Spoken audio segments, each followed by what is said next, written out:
I'm Patricia Izichi, and this is Proactive Empowered Careers, a space for thinking about careers differently, not as something separate from who you are, but as an expression of you and the life you want to live.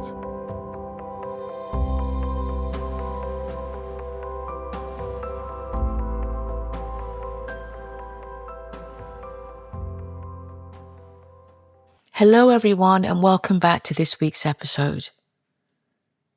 In the last episode, we talked about connection, the moment when you begin reconnecting with yourself again, noticing what energizes you, noticing what drains you, and recognizing when something feels aligned and when it doesn't. And once that reconnection begins, something interesting usually happens as well. We start asking questions again. Questions you might not have asked yourself for a long time.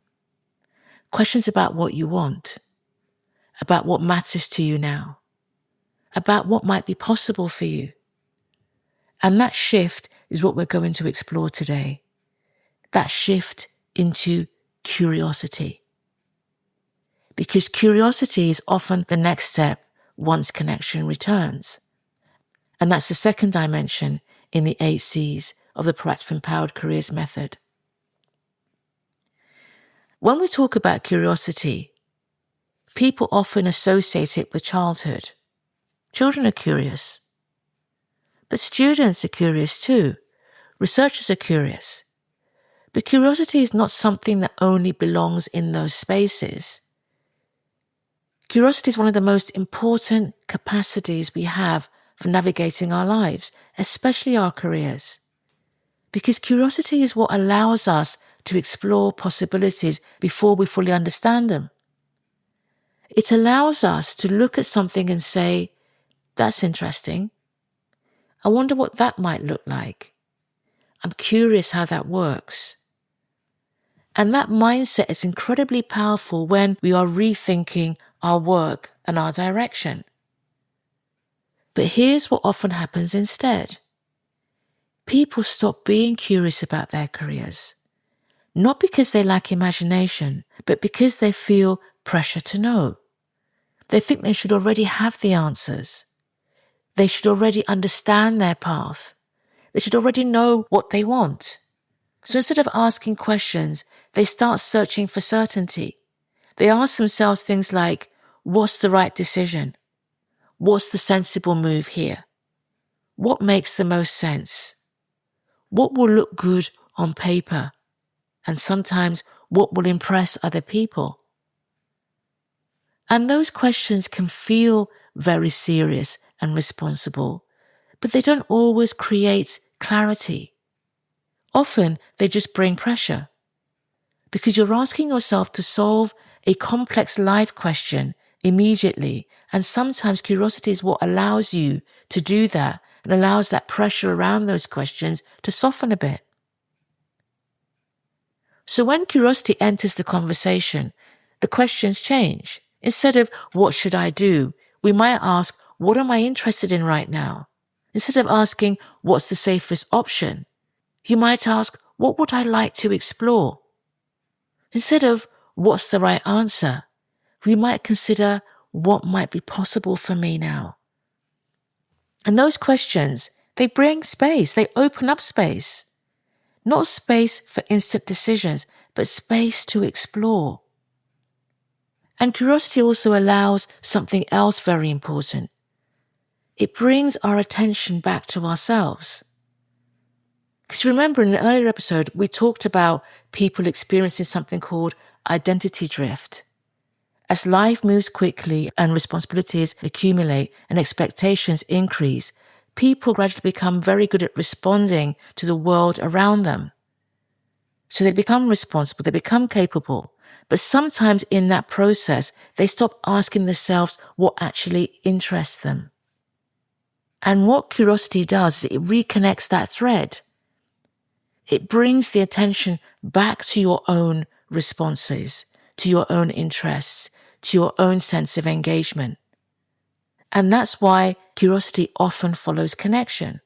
Because once people begin reconnecting with themselves, curiosity naturally starts to return. Now, I want to talk about the opposite of curiosity. And for me, I don't think it's ignorance. I think the opposite of curiosity is certainty, or at least that feeling that we need to be certain. You might recognize it in some of the thoughts that you're having. Thoughts like, that's unrealistic, or it's too late, or people like me don't do that, or I should just be grateful for what I have. Now, those thoughts, they close exploration down very quickly. They shut down curiosity before it even begins. And sometimes those thoughts are based on very real constraints. The responsibilities that you might have, your finances, practical considerations. But sometimes they're simply just based on assumptions we've carried for a long time. And that's not to say that if you have those real constraints of responsibility and finance and practical considerations that you can't be curious. Of course you can. But curiosity gently tests all of the assumptions that we sit inside, not by rejecting them immediately, but by asking questions. And the great thing about being curious, it doesn't have to be dramatic. We can allow it to begin to show up in very small ways. For example, reading an article and allowing yourself to think that it might be interesting. Hearing someone describe their work and thinking you'd like to know more about that, and allowing those thoughts. You try something new and you notice how it feels. You have a conversation that sparks an unexpected idea. Those moments might be small, but they're often the beginning of something important if we don't shut them down. Because the thing about curiosity is that it expands the way we see our options. And when our options expand, our sense of agency expands as well. We feel we can do more. We're able to do more. We begin to realize something that many people have forgotten. You are not powerless in your career. You may not control every circumstance, but you almost always have more agency than you think. And this is why curiosity is such an important stage in the process. Because people often believe that clarity comes first. They think that they need to know exactly what they want before they explore anything. But in reality, clarity often comes after curiosity. It emerges from exploration, from conversations, from reflection, from trying things, from noticing your reactions. Curiosity is what allows that process to begin without demanding immediate certainty. So if you've been listening to this episode and you've been feeling uncertain about your career or direction, I want to suggest something simple.